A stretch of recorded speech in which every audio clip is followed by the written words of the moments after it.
우리가 인생길을 살다 보면 우리가 가장 몇 가지 고려해야 될 것들이 있지만 우리의 위치가 어디에 있는지를 파악하는 것이 때론 매우 중요하다는 것을 우리는 알게 됩니다. 여기가 학원인데 저희가 매 학기가 되거나 매 학년이 바뀌게 되면 반을 분반하게 됩니다. 그러니까 학생의 위치를 어떤 반에 넣을지를 파악하는 것은 매우 중요한 일입니다. 그리고 또 선생님들이 중등부 선생님, 또 초등부 선생님, 고등부 선생님이 있는데 각자가 맡은 위치가 어디인지를 정확히 알고 또 다른 것을 시샘하지 않고 다른 것에 개입하지 않고 자신 일에 집중하는 것이 매우 중요합니다. 그러려면 우리에게 있어서 위치 파악이 너무나도 중요하죠. 그리고 지금 또 특히나 지금 시기에는 우리 아이들이 대입을 위해, 그러니까 학원으로 치면 가장 마지막 목표치에 해당되는 대학의 원서를 쓰기 위해서 고민을 합니다. 그때 가장 중요한 것도 위치 파악이에요. 내 점수의 위치가 어딘지를 정확히 파악하고 그래서 거기에 걸맞는 지원을 하게 되는 거죠. 어머니 때나 저 때하고는 다르게 단번에 지원하는 게 아니라 나누어서 지원함으로 위치 파악은 더욱 중요해졌습니다. 자신의 위치에 맞는 그런 학교를 지원하고 그리고 또 한번 그 점수대에서도 뭔가 하나님의 은혜를 누리기 위해서 도전해보는 그 위치, 그런 위치들을 파악을 해야 되겠죠. 저도 위치 파악을 잘 해야 하는 사람 중에 한 사람입니다. 저는 하나님의 부르심을 받고 목회자로서의 그 사역을 감당해 나가는 가운데 하나님 인도로 153에 오게 되었습니다. 153에 오게 된 이 상황 속에서 저는 분명히 학원 아이들의 선생님으로서의 위치를 하나님께서 주셨습니다. 그런데 만약에 새빛교회 그리고 153 기도회에서 저를 위해서 간절히 기도해 주시지 못했다면 아마도 저는 학원 선생님으로서의 위치에 만족하고 또는 하나님의 방향과는 전혀 다른 위치로 갔을지도 모르겠습니다. 여러분들이 기도해 주셨기에 또 그리고 새빛교회에서 저를 위해서 저희 사역이 잘 감당되도록 기도해 주셨기에 제가 은혜로 이 위치 안에 있습니다. 오늘 바울이 본문에서 이야기하는 것은 우리가 구원의 여정에 있어서 믿음의 위치가 대체 어디에 있는지에 대해서 이야기를 하고 있습니다. 우리가 하나님하고의 관계가 진노의 관계로 심판받을 수밖에 없는 그런 관계였습니다. 그런데 예수 그리스도를 화목제물로 삼는 것으로 말미암아 우리가 주님과 화평을 누리게 되었다고 1절에서 그렇게 이야기를 하고 있습니다. 그리고 그 이후에 2절에서는 우리의 위치에 대해서 그렇게 이야기를 하고 있습니다. 2절을 한번 다시 읽어보도록 하겠습니다. 함께 읽겠습니다. 또한 그로 말미암아 우리가 믿음으로 서 있는 이 은혜에 들어감을 얻었으며 하나님의 영광을 바라고 즐거워하느니라. 아멘. 우리가 믿음으로 서 있는 이 은혜에 들어감을 얻었으며 하고 우리의 위치에 대해서 매우 상세하게 설명하고 있습니다. 그러니까 구원받은 성도가 예수 그리스도로 말미암아 구원을 얻고 하나님과 화평을 이루며 이 인생을 살아가는 여정 중에 구약으로 얘기하면 출애굽한 이후의 인생들이 어떤 위치에 있는지를 정확히 이야기하고 있는 것입니다. 오늘 본문을 보면 우리가 어디에 서 있다고 이야기를 합니까? 믿음으로 서 있는. 그러니까 지금 믿음으로 서 있긴 한데 어디에 서 있다고요? 이 은혜에 서 있다고 이야기를 합니다. 바꾸어 말하면 우리의 위치가 정확히 은혜 안에 서 있다고 이야기를 하는 것입니다. 그것은 우리가 은혜 안에 서 있기 이전에 은혜로 들어올 때 하나님께서 은혜로 우리를 구원하셨다라는 것을 고백하고 있는 것입니다.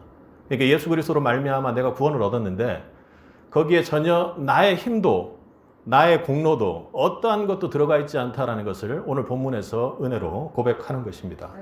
정확히 말하면 하나님 은혜로 예수 그리스도의 십자가의 보혈로 말미암아 진노의 심판을 받을 수밖에 없었던 우리가 하나님 은혜 안에 들어옴으로 하나님 은혜로 하나님 은혜 안에 들어오게 되었다고 이렇게 본문은 고백하고 있는 것입니다.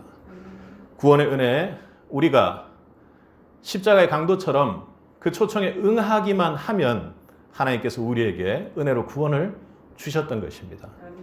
다음 세대 사역 중에서 가장 중요한 것이 여러분 무엇입니까? 다음 세대 사역 중에서 가장 중요한 것은 이 아이들의 구원입니다. 그 이전에 혹은 그 이후에 그 어떤 것도 없이 가장 우뚝에 유일하게 생각하는 것이 다음 세대 아이들의 구원인 것이죠. 그러기 위해서는 우리의 아이들이 은혜를 받아야 합니다. 이 은혜를 받아야 하는 것이죠. 그러기 위해 여기에 계신 어머니들이 더욱 중요합니다. 그 이전에 반드시 부모님들이, 어머니들이 하나님께 이 은혜를 받아야만 아이들에게 이 은혜가 통로가 되어 전해진다는 것입니다. 하나님 은혜가 없이는 그 어떤 것도 일어서면서 새빛교회를 세우든 이름에 현판을 걸든 우리가 아무리 여기서 기도 소리를 높일지라도 그 구원의 은혜를 우리 어머니들이, 우리 부모님들이 가정의 은혜를 받지 않으면 구원에 이를 수 없다는 것이죠. 이것을 믿는 것을 또한 은혜로 받아야 합니다. 우리는 믿게 해주세요. 아멘. 은혜를 주셨어요. 그렇게 얘기하면서도 결국에는 우리 아이들의 현실적인 모습을 바라볼 때는 은혜 받기보다는 내가 개입하는 일들이 많습니다. 우리가 개입해서 그 아이들의 인생이 어떻게 될지도 모르지만 예단하고 이렇게 하면 잘못된다고 심지어는 우리의 분노를 거두지 못하고 저주하기까지 하는 우리의 모습 앞에 우리는 때론 많이 넘어지기도 합니다. 그러므로 은혜를 구하는 부모님과 그리고 함께하는 하나님께서 보내주시겠죠. 그 섬기는 교사분들에게 반드시 하나님의 은혜를 간구하는 은혜의 기도를 장착한 기도 용사들이 있어야 하는 것입니다. 그들은요, 다른 기도를 분명히 해야 되겠죠. 간구하는 기도들은 어머니들이 더 잘할 겁니다. 그런데 함께하고 그리고 사역하는 저뿐만 아니라 부모님들 모두가 동역한다는 관점에서 가장 먼저 해야 될 것은 내가 하나님께 먼저 은혜 받는 기도가 이루어져야 한다는 것입니다. 이 은혜는 다른 은혜가 아니라 오늘 본문에서 말하는 것처럼 내가 도저히 돌이킬 수 없는 죄인인데, 심판받을 수밖에 없는 죄인인데 하나님께서 이 세상에서 단 한 것도 그것 위에 있을 수 없는 그 이름 예수 그리스도를 화목제물로 삼는 것으로 말미암아 우리 같은 죄인들이 주님 앞에 설 수 있게 됐다는 그 은혜 말입니다. 우리가 기도할 때 내가 도저히 돌이킬 수 없는 죄인이었구나 하는 그 은혜 받는 기도가 이루어질 때만 우리의 153의 다음 세대 사역이 이루어질 것입니다. 부모님이 사람의 힘으로 그리고 제가 제 지식과 그리고 제 사역의 경력들을 가지고 그리고 하나님께서 저에게 주신 능력을 가지고 제가 뭔가 바꿔보려고 했다면 아이들은 절대로 변하지 않을 것이고 그건 부모님께도 마찬가지입니다. 가장 오래 함께하는 부모님과 함께하는 그리고 또 선생님 그리고 함께하는 그 누군가가 이 아이들과 함께하며 그리고 하나님의 그 구원의 은혜를 받지 않는다면 절대로 이 사역은 불가능한 것이죠. 우리가 십자가에 먼저 나가야 하는 것입니다. 내가 무언가 할 수 있었다면 그 주님께서 이 십자가에 달릴 일이 없었겠구나 하는 것이 성령의 은혜로 깨달아져야만 하는 것입니다. 여러분, 나를 구원해 주신 것처럼 그렇게 그 십자가 밑에서 도저히 돌이킬 수 없는 죄인이 나를 만날 때, 부모님이 그렇게 만날 때 내 아이를 위한 기도가 나오는 것입니다. 내 아이가 은혜 받을 수 있는 그 기도가 나오는 것입니다. 주님, 저같이 도저히 돌이킬 수 없는 인간을 주님께서 구원해 주셨죠. 그러니 저 아이, 그래도 나보다는 나은 저 아이를 위해 간절히 기도하니 주여, 저 아이에게 구원을 베풀어 주옵소서. 주님과 인격적으로 만날 수 있는 은혜를 허락해 주시기를 간절히 바랍니다 하고 주님께 기도할 수 있기를 바랍니다. 저와 여러분이 힘을 아무리 합쳐도 153 새빛교회에서 단 한 사람도 구원할 수 없다는 것을 여러분이 꼭 기억하고 기도의 힘을 빌릴 수 있기를 바랍니다. 각 부모님과 다음 세대 사역을 위해 헌신한 우리는 모두 쉬지 않고 하나님께 이 은혜를 구해야 할 것입니다. 내가 이 은혜를 받고 그 은혜의 통로가 되기를 간절히 바랍니다. 두 번째로는 조금 더 들어가 보면 우리 아이들이 어떤 상태에 있을까, 그리고 여러분들은 어떤 상태에 있을까 하는 것입니다.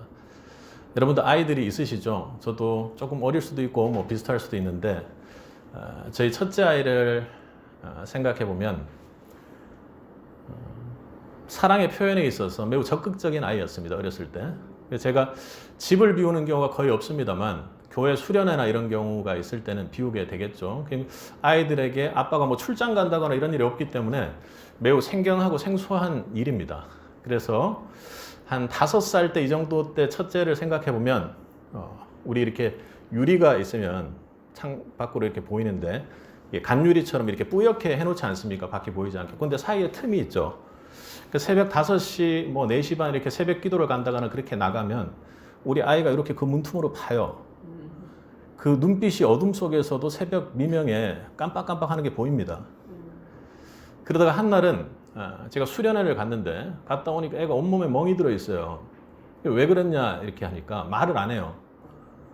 아빠 그걸 보다가 키가 안 되니까 침대에 이게 발을 이렇게 걸치고 이렇게 보다가 딱 떨어진 겁니다. 무릎에 멍이 들었는데 이 아이들의 순수함이나 착함이 얼마나 대단한지 아버지를 사랑하는 마음이 그렇게 큰 거예요. 아빠가 걱정하고 화낼까 봐 말을 안 한 거예요. 혼날까 봐. 그러니까 제가 다치고 이런 걸 워낙에 이제 하니까. 그게 적극적인 아이였습니다. 표현 방식이 아주 적극적이었어요. 둘째는 제가 수련회를 이렇게 한 2박 3일이나 3박 4일 가죠? 그럼 몰라요. 아빠가 없는지. 모릅니다. 근데 좀 이틀이나 이렇게 제가 돌아올 때쯤 되면 뭔가 이상한 걸 느끼는 거예요. 뭔가 이상한 걸 느껴. 이 사람이 어디 갔지? 뭔가 어색함을 느끼는 거예요. 그러다가 제가 돌아오면 아빠가 수련회를 갔다 온 줄 압니다. 둘째는 하여튼 그랬습니다. 좀 느리긴 하지만 뭐 그 아이는 오히려 또 그런 와중에도 제가 그렇게 사역으로 필요해 있으면 아무 소리 없이 와서 뭐 가습기를 틀어준다든지 또 남자로서의 그런 역할을 했습니다.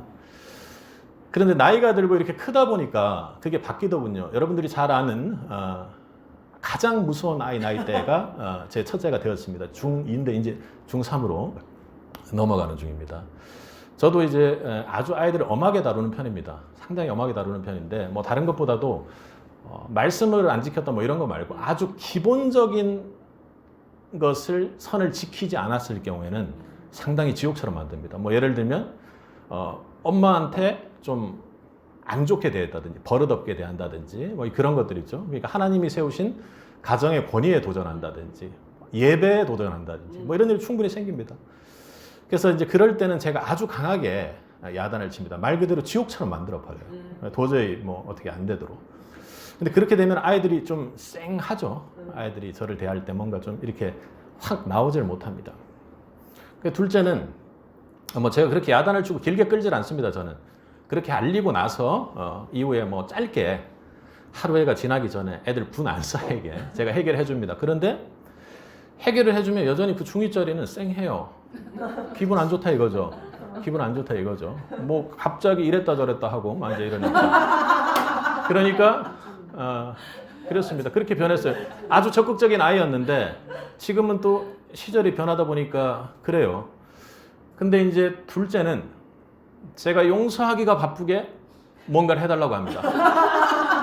용서하자마자 무슨 일이 있었는지 제가 봐도 어찌 보면 어색하고 난감할 정도로 그렇게 해요.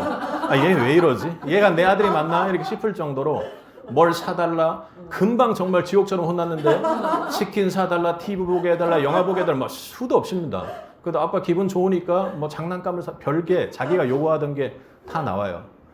근데 여러분 우리 둘째 아이가 그리고 또 첫째 아이가 처음에 왜 그랬습니까? 왜 그랬죠? 어떻게 그럴 수 있습니까? 아버지라는 특권을 가지고 있기 때문입니다.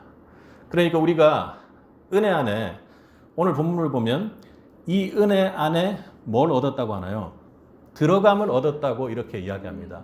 이 들어감이라는 것은 조금 다른 겁니다. 들어갈 때 내가 이렇게 막 당당하게 들어간다 이런 의미 아니에요. 뭐냐면 내가 여기 서 있으면요. 누군가 호텔 같은 데서 저를 데리러 나옵니다. 그래서 이 사람은 귀빈이고 특권을 가진 사람이기 때문에 함께 끌고 거기에 강력하게 나가주는 것입니다. 그러니까 그런 권한을 가지고 있다는 거예요. 우리가 은혜 안에 들어와 있다는 것은 바로 그런 것입니다. 우리 둘째도 이런 걸 합니다. 그 특권을 잘 사용하는데 어떻게 사용하냐면 아빠 뭐 해주세요 그래요. 너 이거 저번에 했잖아. 아빠 저 놀러 가게 해주세요.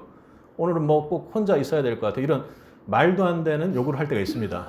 그런데 안 돼. 이래서 안 돼. 저래서 안 돼. 이야기를 합니다. 그 분명히 안 돼. 그리고 야, 기본에 넘친다. 안 돼. 이렇게까지 얘기합니다. 근데 이렇게 얘기해요. 아빠 됐고 아빠니까 그냥 해주세요. 딱 이렇게 얘기할 때 있어요. 그때는 저 아무 말도 안 하고 해줍니다.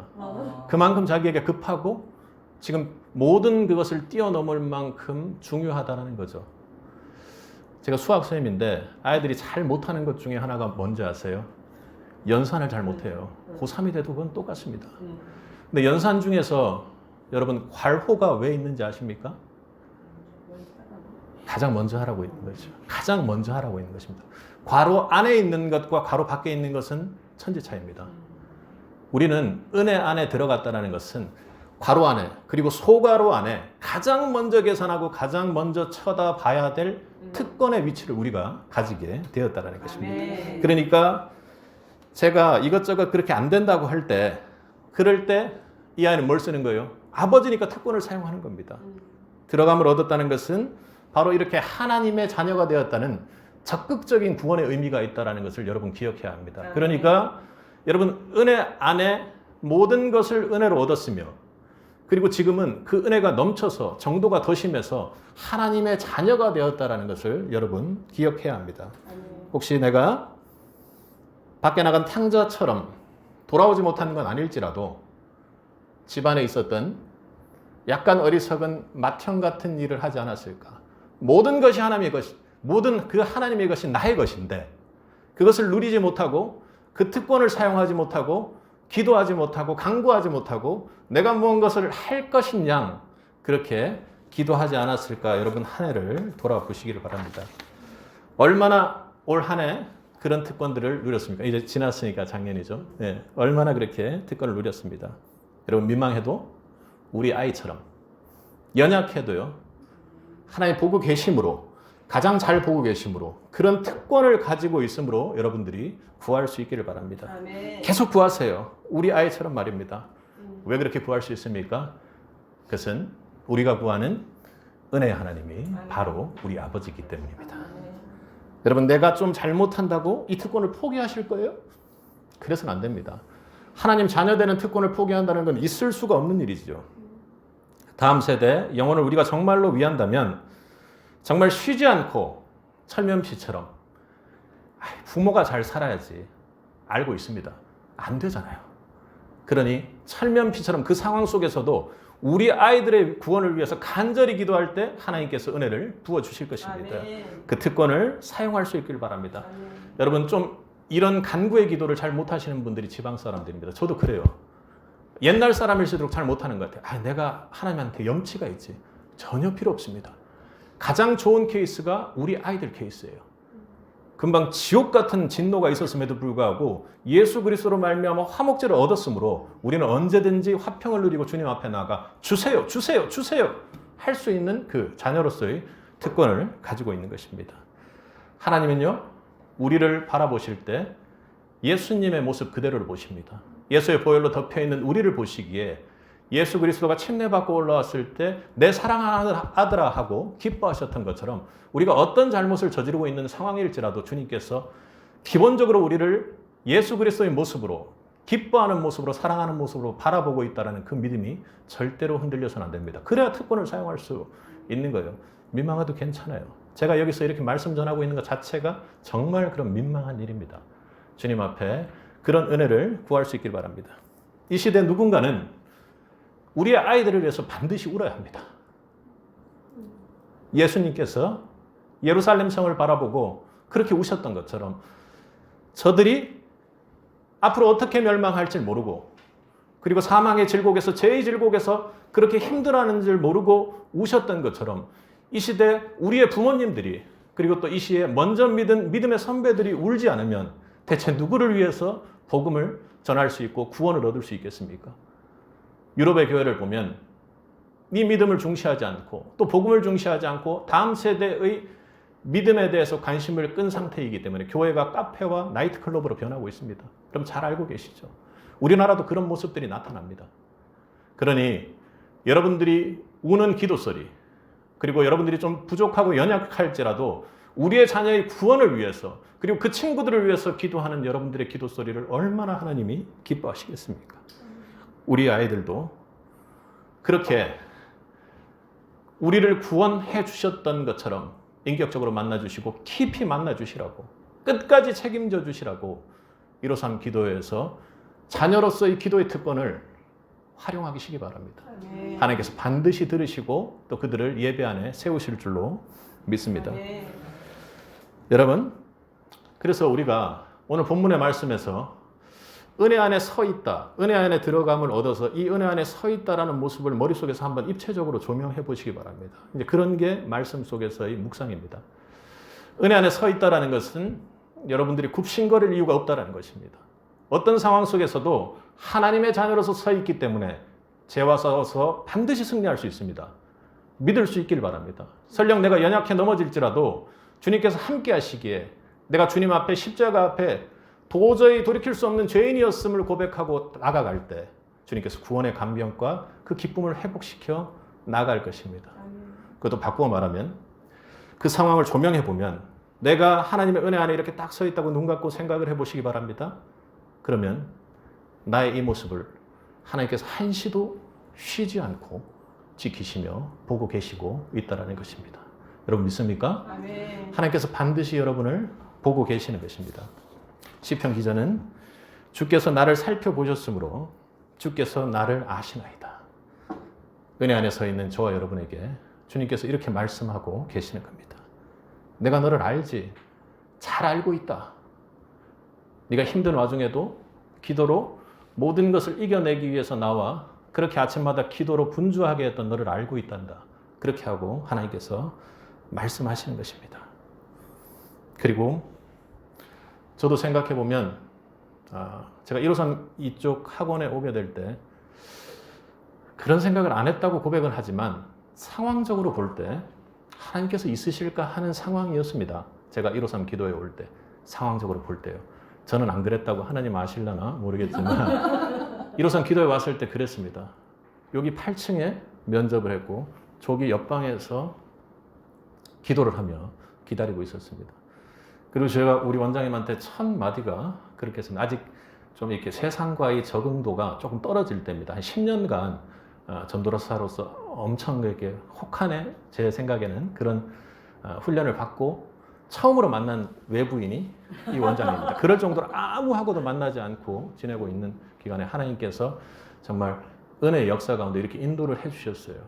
근데 원장님한테 처음 했던 말이 원장님 참 기도를 많이 하셨나 봅니다. 저를 여기에 오게 하셨다니. 아마 영적 교만이 분명히 있었을 것입니다. 그런데 분명한 것은 하나님께서 저를 이쪽으로 인도했다라는 데는 전혀 추워도 의심이 없습니다. 그런데 더 놀라운 것은요. 제가 어려운 그 영적 상황 속에서 아무것도 없는 이곳에서 예배가 서 있지도 않고 아무것도 없는 이 학원에서 하나님께서 저를 보시고 은혜로 저를 회복시켜 주었습니다. 이렇게 말씀을 전하고 있는 것은 참으로 놀라운 은혜입니다. 제가 사역을 절대로 포기할 수 없는 마음이라는 것을 하나님께서는 제 마음 안에 이미 알게끔 해주셨고 그럼에도 불구하고 현실의 상황 속에서는 기도하는 것조차 힘든 상황이 지속되는 상황이었습니다. 뭐 재정적인 문제나 이런 분들은 이미 훈련을 많이 거쳤기 때문에 그런 문제들은 전혀 없었습니다. 다만 내가 사랑하는 사람을 위해서 기도할 것이 없다는 것이 너무나도 안타까운 심정이었을 때였습니다. 참으로 놀라운 은혜이죠. 그리고 제가 이곳에서 밖에서 예수님께서 그렇게 공생의 사역으로 돌아다니셨던 것처럼 밖으로 나가서 사역을 하니 선교하는 교회가 어떤 건지를 알겠습니다. 제가 이렇게 와보니 제가 아이들에게 복음 전하는 거 아니에요. 제가 오히려 아이들 때문에 회복을 받습니다. 하나님께서 제가 기도를 설령 하지 않은 때일지라도 과거에 했던 그 아이들을 위한 기도를 들으시고 하나님께서 바꾸어 나가시는 은혜를 주신다는 게 너무 놀라운 거예요. 좀 더 빼서 저는 아무것도 안 하고 그냥 수학만 가르치고 있을지라도 하나님께서 제가 여기 온 것을 보내시고 보고 계셨으므로 여기서 분명히 하나님의 은혜를 부어주시는 공간이 되었다는 것을 제 개인적으로는 너무나도 기쁩니다. 그래서 하나님께서 그냥 내가 알지 거기 서 있는 거 그렇게 말씀하시는 것 같았습니다. 그런데 여러분 저는 다른 그 어떤 것보다 놀라운 것은 이곳에 153 기도회가 있다는 것입니다. 너무나도 놀라운 것입니다. 더욱 중요한 것은 하나님께서 153 기도회를 향해 내가 153에서 말도 안 되는 이 공간에서 세상의 힘이 가장 지배하는 이 학원 공간에서 그 세상의 힘을 향해 복음을 외치며 기도하는 사람들이 여기 모여 있다는 것을 하나님께서 알고 계신다라는 것을 오늘 은혜로 느끼게 해주시는 것입니다. 하나님이 참으로 기뻐하셨습니다. 은혜 안에 서 있는 153을 하나님은 기쁜 시선으로 감찰하고 계셨던 것입니다. 은혜 안에 믿음으로 서 있다는 것은 그것을 바꾸어 우리 입장에서 조명해 보면 하나님을 예배하는 것입니다.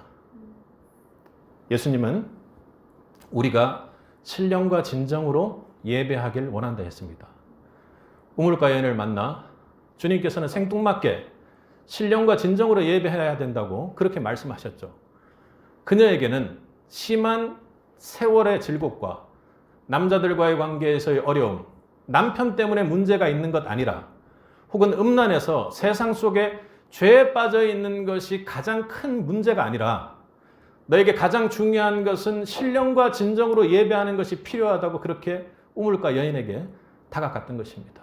그런 것처럼 하나님께서는 이 153 기도회 그리고 153의 이 학원 공간 안에 그리고 다음 세대들이 정말로 너무나도 그 영혼 속에서 힘들어하고 입시 때문에 힘들어하는 이곳에서 다음 세대 사역을 펼치게 153 기도회를 통해 아이들에게 가장 필요한 예배를 세울 수 있도록 은혜를 주셨습니다. 그분은 예배받기에 합당하신 분입니다. 신령과 진정으로 예배하기를 원하십니다. 그 예배가 153에 세워지기를 바랍니다. 우리에게도 153으로 은혜 받을 아이들에게도 가장 필요한 축복은 가장 먼저 기본을 중시한 하나님께서 보시면 하나님 방식대로 여기 예배를 세우는 것입니다. 153에서 기도했던 우리가 볼 때 볼품 없어도 우리의 기도를 하는 모습은 연약해서 또 말씀 전하는 저의 모습은 부족할지라도 그리고 설령 내가 이 학원이라는 공간 속에서 마음 놓고 아이들에게 복음과 하나님을 전하지 못하고 수학을 가르치고 있었던 상황일지라도 하나님 은혜 안에 서서 세상을 향해 기도하는 153을 하나님은 너무 기뻐하시고 축복을 주셨습니다. 그렇게 은혜 안에 우리를 담대하게 하시고 우리를 지키신 하나님께 지난 한 해간 그리고 앞으로 주실 예배 은혜를 위해 감사의 찬양을 올려드립니다. 153 아이들이 하나님을 예배하는 은혜를 주신 주님 감사합니다. 예수 그리스도로 말미암아 은혜 안에 서 있는 우리에게 서서 하나님께 예배케 하는 귀한 은혜를 주심에 하나님의 영광이 임하길 그리고 여러분 가정과 그리고 우리 가정과 다음 세대의 아이들에게 하나님 복음이 영영이 전해지길 주님의 이름으로 간절히 축복합니다. 함께 기도하겠습니다. 사랑 은혜가 풍성하신 아버지 하나님, 오늘 주님께서 주신 그 말씀들을 받습니다. 주님께서 말씀 주셔서 우리가 이렇게 주님 앞에 예배드릴 수 있는 은혜를 받게 되었습니다. 주님, 저희는 죄를 이겨낼 수 있는 그 어떠한 힘도 없는 자들입니다. 아버지 앞에 나아가 그 십자가를 붙들고 보혈의 은혜를 덧입게 하옵소서. 아멘. 오늘 이 자리 구원의 감격이 사라진 자들이 있다면 정말 뼈가 녹는 것 같은 죄에 고통하는 그런 상황들이 있다면 주님 앞에 전심으로 회개하게 하시고 예수 그리스도를 화목제로 삼아 하나님 아버지 앞에 은혜로 나아가는 방법밖에는 절대 구원의 길이 없다라는 그 진리의 길을 더욱더 깨닫는 은혜를 허락하여 주옵소서. 아버지 주님, 사단이 방해하기는 너같이 그렇게 연약한데 믿음도 없는데 삶을 돌아보면 예배만 했지 제대로 행동으로 실천하는 것이 하나도 없는 부모인데도 불구하고 우리 마음 가운데 사단은 그렇게 이야기를 합니다. 기도해봤자 소용없다. 무슨 고난이 있어 하나님 앞에 네가 기도를 하는데 하고 그렇게 얘기할 때가 있습니다. 주님, 예수 이름으로 물러날 수 있도록 허락하시고 물리칠 수 있도록 기도로 선포할 수 있도록 도와주시고 아멘. 아버지 주여 기도의 특권을 사용하는 153 새빛 기도회가 될 수 있도록 도와주옵소서. 아멘. 아버지 주여 더욱더 감사한 것은 우리의 어떤 그 모습도 주님께서 보고 계신 줄 저희가 믿습니다. 아멘. 오늘 말씀대로 저희가 그 믿음으로 은혜 안에 서서 예배할 수 있는 은혜를 허락하여 주옵소서. 아멘. 매일 찬양하고 기도에 그치는 자가 아니라 정말로 주님을 삶 속에서도 예배하고 그리고 삶으로 예배하는 우리 부모님들을 볼 때 아이들이 정말 은혜 받아 하나님 자리로 나올 수 있는 그 은혜 또한 허락하여 주옵소서. 아멘. 우리 부모님들에게 기도의 힘을 허락하여 주옵시고 아멘. 이로som 기도회 가운데 그 특권을 사용할 수 있도록 은혜 베풀어 주옵소서. 아멘. 할렐루야. 주님의 이름으로 기도드립니다. 아멘. 아멘.